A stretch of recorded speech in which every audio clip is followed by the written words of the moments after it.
afternoon, ladies and gentlemen. On the wonderful day of December 31st, 1924. What a year it has been. Now here's Rachel with our feature story.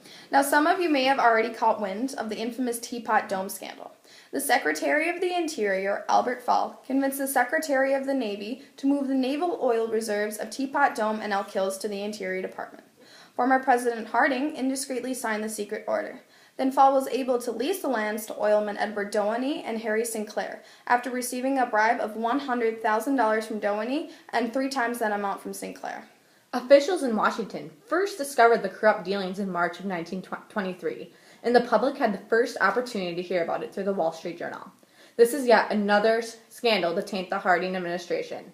Now we will hear an interview from Thomas J. Walsh of Montana as he explains his role in exposing the scandal. Here's Senator Thomas J. Walsh from Montana to interview. What part did you take in the investigation of Teapot Dome? I chaired the investigation of the Teapot Dome scandal. What did the Harding administration have to say?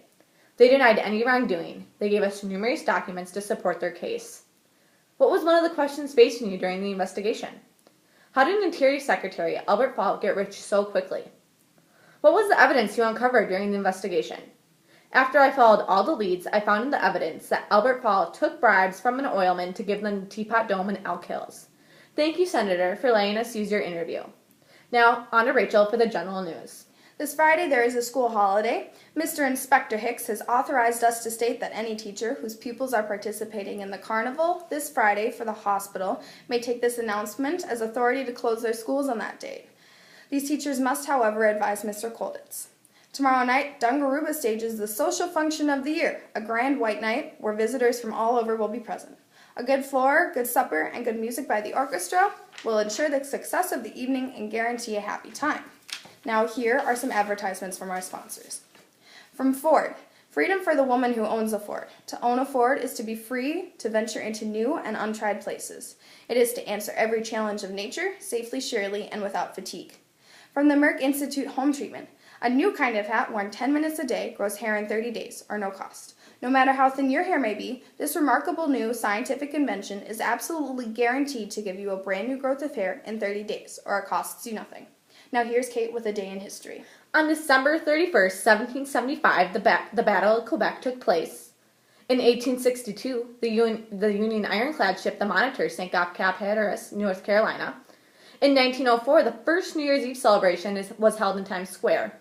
And then 3 years later, it was the first time the ball dropped at Times Square to signify the new year. Now on a sad note, here's Rachel with the obituaries. William Sutherland died in a gasoline explosion on the 28th of December, trying to fill a gasoline lamp. He was 14 years old. His funeral was today, and he was buried in Anna Cemetery. Frank Mays died in his home on the 27th of December, age 55. He was a member of the Baptist Church. He left a son, Joseph Mays, grandchildren, and great-grandchildren. Now here's Kate with the political cartoon. Well, I'm looking at the political cartoon right here, Rachel, and the big thing it says is, gee, if I could only get something on Coolidge. And the caption underneath is called Poor Picking. And what I'm inferring is that it means that no scandals ever touched the Coolidge administration. And there's a partisan politician who is disguised as a rag picker who is looking through the trash at the White House to try and find a scandal to impact the Coolidge administration. Now a letter to the editor with Rachel. This was sent to us by Mr. Charles Brooks of Memphis. Sirs, might I be allowed to express my thanks for your continual broadcasting of timely, accurate information. I can always depend on your station to update me on the current news, and my family and I thank you for entertaining us throughout the week. Sincerely, Charles Brooks. Well, thank you, Mr. Brooks, for your continued support of our broadcast, and we hope to continue to go beyond your expectations of radio. Wow. Now here's Kate with the sports. Wow, what a year we've had in sports.